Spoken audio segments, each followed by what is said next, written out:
Download this code from codegive.com, link in the description below. Sure.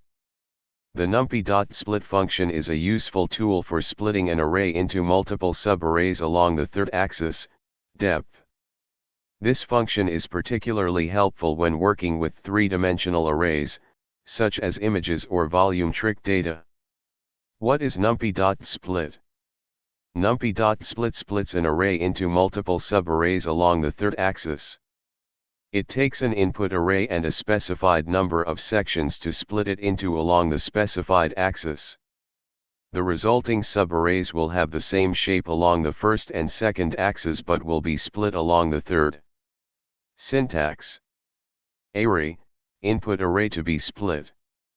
Indices _or sections, if it is an integer, it specifies the number of equal-sized subarrays to create.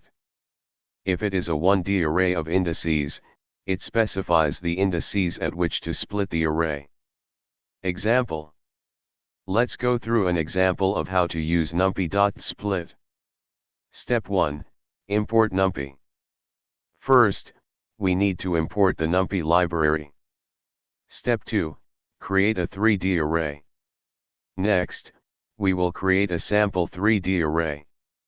For this example, let's create an array of shape 4, 4, 4.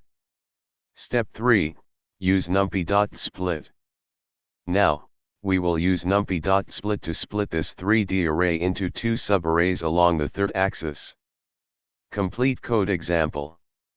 Here's the complete code for the above example. Output. When you run the code above, the output will be. Conclusion. Numpy.split is a handy function for splitting 3D arrays along the depth axis.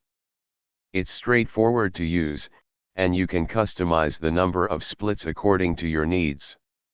You can also use it in combination with other numpy functions to manipulate and analyze multi-dimensional data effectively.